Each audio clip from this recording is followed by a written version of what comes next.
All right, let's talk about finding a great dog trainer right here in Cedar Park. You know, the whole point of this is to help you and your dog get out and really enjoy everything our city has to offer together. Just picture it for a second. You're taking a stroll through the Hill Country Galleria, maybe grabbing a coffee, and your dog is just walking calmly right beside you. No pulling, no lunging at every little thing.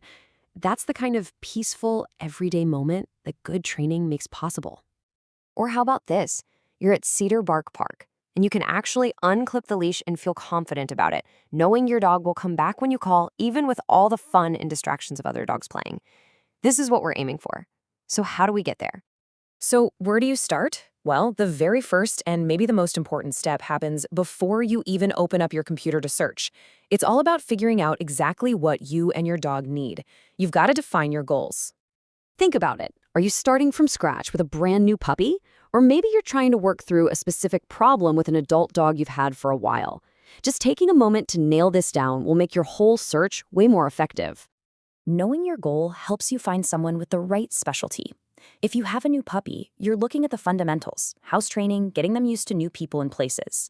For most dogs, basic obedience is that foundation for good manners. But if you're dealing with something more specific, like nonstop barking or pulling like crazy on the leash, then you're really looking for a specialist in behavior modification. Next, you've got to choose the format. In-home training is fantastic for solving problems that, well, happen at home, like your dog jumping all over guests at the front door. But if your goal is to practice skills around other dogs and people, group classes are perfect for that. They help your dog learn to focus with real-world distractions all around, and they're usually a bit easier on the wallet too. Okay, so you know what you need, and you have an idea of the setting you want.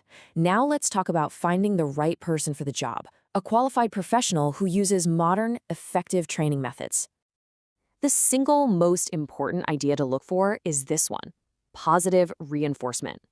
Really, it's all about teaching your dog what you want them to do and then rewarding them for it. This approach builds their confidence and it makes your bond with them so much stronger. It is a world away from old-school methods that often rely on fear. And this is why it matters so much for life here in Cedar Park.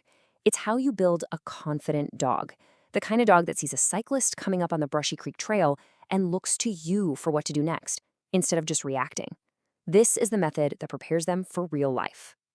Now, here's something to know. The state of Texas doesn't actually require trainers to be licensed. That's why these certifications are such a great tool for you. They show that a trainer has really invested in their education, they've passed exams, and they are committed to modern, humane practices. These aren't just fancy letters, they really do represent a standard of knowledge. Okay, so you found a few potential trainers. They have certifications, they talk about using positive methods. Now it's time to actually chat with them to make sure they're the right fit for you and your dog. You can think of this as your little interview checklist. Of course, you'll confirm their methods, but you also want to ask how they'll tailor a plan specifically for your dog. Their answer tells you if they just use a cookie-cutter approach. And this one's big. Ask about homework. A great trainer is really a coach for you, and they know the real progress happens with the work you put in between your sessions. And finally, let's get into the practical side of things. We'll talk about what to budget for training and a few key local rules to keep in mind here in Cedar Park.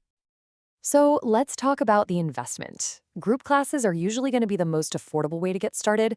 Private lessons cost more per session, but you should definitely look for packages that can bring that price down.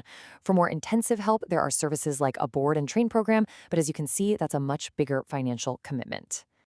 And just remember, good training helps you be a great neighbor and a responsible dog owner. Cedar Park has a leash law, which means having good loose leash walking skills is essential, not just a nice to have.